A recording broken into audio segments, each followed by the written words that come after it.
Police retained the BSP Life Ratusukuna Tano moments ago, winning 24-22. Army looked to have won it, but police fought back to retain the coveted trophy. Here are the highlights. Still Josephan Bole dummies. Still Bole, that's Keburueli. They're dancing around. Yokopan Bose, he's away, and Bose scored the opening try. Nawai still able to connect Kunadra, and then goes Lebula, and Lebula have scored the second try for Army this afternoon. Rombongi Kolo up. Amanim Bose Nawai the offload. Police have replied in style. Police have replied in style. Up Porosa Kenatale Vesira Rawa. Vessi still moving, and Vessi has scored. Vessi Rarawa has replied. Three forces, Penny Vadiloa. Now nicely done by the Army side. They're gonna score their dead try, the Army. They'll come back for that inside the thunder the pride. Army scoring that. Donaldson moves. Donaldson has raised the flag. Isoa Donaldson has raised the flag. Police have defended the 2013 Ratu Sukuna Bowl in style. They champion. Flying Fijians coach Inoke Male has confirmed there won't be much feasting for his elite players during the merrymaking season. Male is fixed on their Rugby World Cup Oceania qualifying match with the Cook Islands, and he doesn't want to lose any momentum from the Northern Tour. Male was present at the Sukuna Bowl earlier today and is also expected to be at the East versus West tomorrow at Lawanga Park in Singatoka.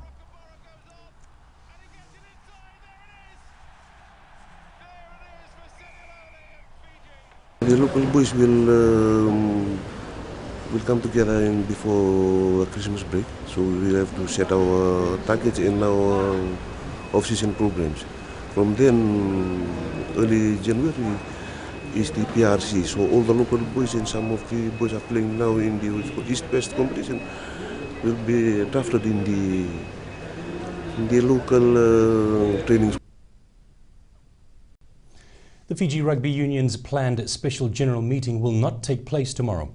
It's confirmed FRU is paying respects to the passing of two high-ranking provincial chiefs, Turanganakalebu Ratu Sakyusa Makutu and Tuitavua Ratu Chale Vuyasawa. The untimely passing is expected to affect the relevant members' union's attendance, especially from the Western Division. The Aeon East-West Rugby Series is fighting to create its own identity. With the Sukuna Bowl now out of the way, the spotlight will turn to tomorrow's return match, where the East are promising much more. On the eve of the Aeon East-West second match, the visitors are excited at the prospect of playing away. It will be very, very interesting taking the West in the West. And the message is very clear to the boys. Now we have the Sukuna Bowl going on, and the boys are just ready in the sense that we've polished up on the weaknesses last week. Verivalu talking up a bigger game compared to last weekend, where the match wasn't decided until added time. But this time he isn't promising a similar spectacle, as he wants a sure win. And hopefully the game this week will be another notch up from our performance last week, because we know that the Western, they don't like their performance to last week. Victory at Lawanga Park would prove priceless for the East. Verivalu, however, knows there will be a lot to lose for the home team. And they go down and prepare for us coming to the turf this week. It will not be an easy job for us to do. Yeah, but we were well tasked for the job that we will be doing, the game that we will be playing tomorrow at Lawanga. The East haven't made much changes to last weekend's lineup, which almost caused an upset in the capital. Thankfully to Fiji, the Fiji television for airing it, the replay on Sunday, most of them will be very interested to see what the outcome this week will be. The match kicks off 4 p.m. tomorrow. Out of the three-match series, both East and West are so far drawn level, with the next outcome sure to cause an effect. William Tambuya, Fiji One News.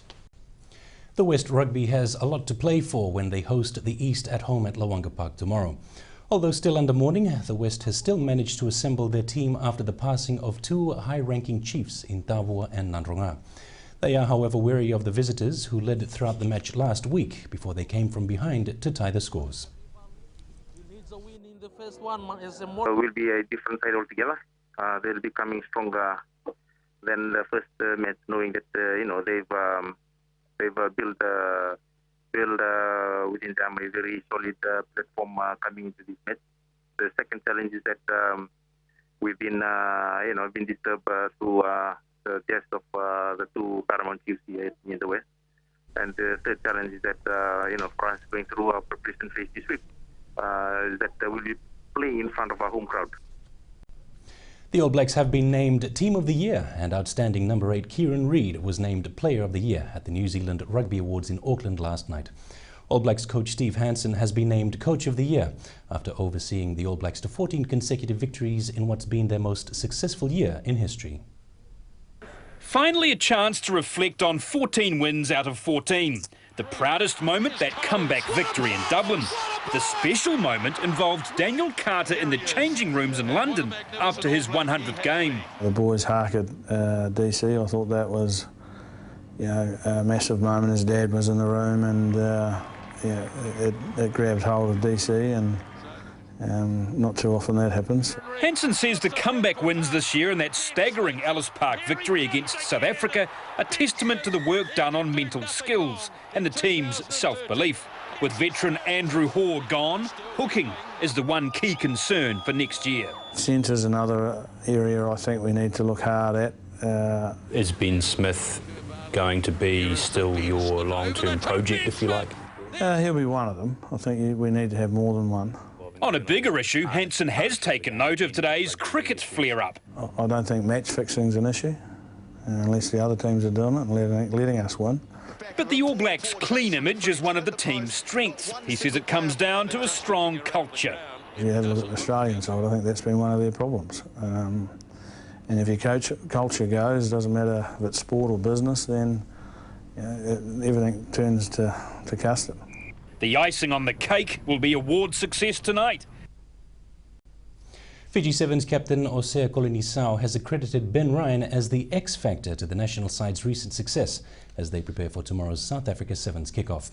Kolonisau admits believing in each other is one element that the Englishman has instilled into the team. This has also been the message at training in Port Elizabeth. Few changes he brought in, but they are good changes. As you can see what it has done with the team. But all the thanks needs to go to Ben and the boys for the hard work. As we say, we don't have any X factor now in the team. All we do is have teamwork. Fiji faces Australia, Scotland, then France in Pool A play tomorrow. Kolonisau is expected to play yet another leading role as they look to win back-to-back titles. For the 4 weeks of training that we put back home, it has come to this. So we just want to thank the Lord for giving us the strength and the power to do what we can do this weekend. And thank you, Ben Ryan, for agreeing to coach Fiji Sevens. The South Africa Sevens kicks off at 10 p.m. tomorrow, live and exclusive on Fiji One. Army got a head start with the Sukuna Bowl earlier last night after retaining the boxing challenge with police. There were 7 categories fought at the finals at a packed Civic Centre lower auditorium. The armed forces won 4 gold medals, 1 more than police, during the tough encounter. In a major upset and spectacle of the night, Ali Pate Tuwai of Army defeated former Fiji amateur fighter Mitieli Ladalevu in the 64 kg light welterweight division.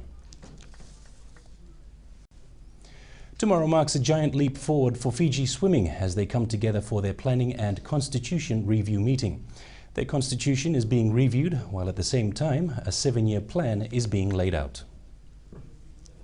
I've been really grateful to have a lot of support from the clubs of the swimming fraternity who've all come together to put together these plans and their thinking to move swimming up to the next level. There's been a lot of good things in place up till now.